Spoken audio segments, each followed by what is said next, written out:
ডেবরার পর এবার মেদিনীপুর। ভয়াবহ অগ্নিকাণ্ডে পুড়ে ছাই একাধিক দোকান, বাড়ি, মৃত্যু হয়েছে এক শিশুর। বৃহস্পতিবার এমন মর্মান্তিক ঘটনায় চাঞ্চল্য ছড়িয়েছে মেদিনীপুর শহরে। ভোর রাতে বিধ্বংসী আগুনে পুড়ে ছাই শেষ সম্বলটুকু। ছেলেকে হারিয়ে নিঃস্ব বাবা মা। প্রাথমিকভাবে স্থানীয়রা আগুন নেভানোর চেষ্টা করে, পরে ঘটনাস্থলে আসে দমকল। বেশ কয়েক ঘন্টার চেষ্টায় আগুন নিয়ন্ত্রণে আনে। তবে কিভাবে লাগলো আগুন তার তদন্তে নেমেছে পুলিশ ও দমকল। প্রসঙ্গত, দিন কয়েক আগে ডেবরার বালিচক এলাকায় বিধ্বংসী অগ্নিকাণ্ডের ঘটনা ঘটে। আহত নিহতের ঘটনা না থাকলেও বৃহস্পতিবার ভোর রাতে মেদিনীপুর শহরের গেট বাজার সংলগ্ন এলাকায় বিধ্বংসী আগুনে ক্ষয়ক্ষতির পাশাপাশি আগুনে দগ্ধ হয়ে মৃত্যু এক 8 বছরের শিশুর। ফুটফুটে শিশুকে হারিয়ে শোকস্তব্ধ গোটা পরিবার। আগুনে পুড়ে শেষ সহায় সম্বলটুকু।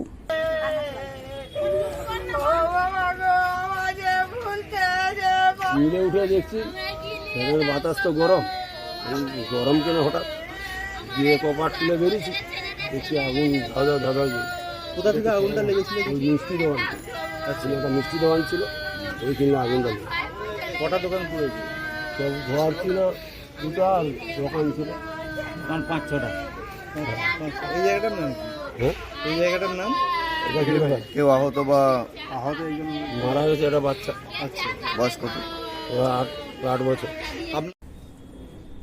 স্থানীয় সূত্রে খবর, বৃহস্পতিবার ভোর নাগাদ মেদিনীপুর শহরের গেট বাজার সংলগ্ন এলাকায় একটি মিষ্টি দোকানে ভয়াবহ আগুন লাগে।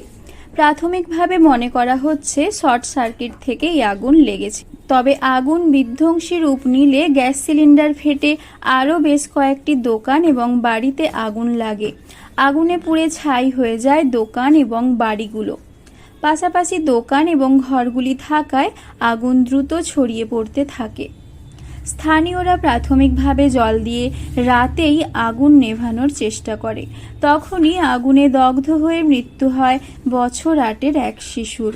आग लग गया था 2 बजे रात को। हम लोग सब दौड़ के निकल गए। बच्चा था, हाथ छोड़ के देख रहा था, सिलेंडर फट के उसके 2 पर गिर गया। सिलेंडर कैसे फटा? वो पता नहीं कैसे फटा, वो पता नहीं। मिठाई दुकान में तो सब बंद था ना, आग लड़ रहा, रहते रहते फट गया। और वो बच्चा था, दौड़ के नहीं भाग नहीं सका, बस दे पर गिर गया। कितने साल के बच्चे? 8 साल।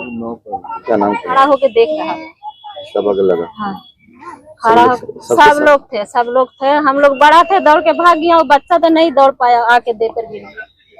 পরিবারের দাবি, গ্যাস সিলিন্ডার ফেটে মৃত্যু হয়েছে শিশুটির। মেদিনীপুর মেডিকেল কলেজ ও হাসপাতালে নিয়ে গেলে চিকিৎসক মৃত ঘোষণা করে।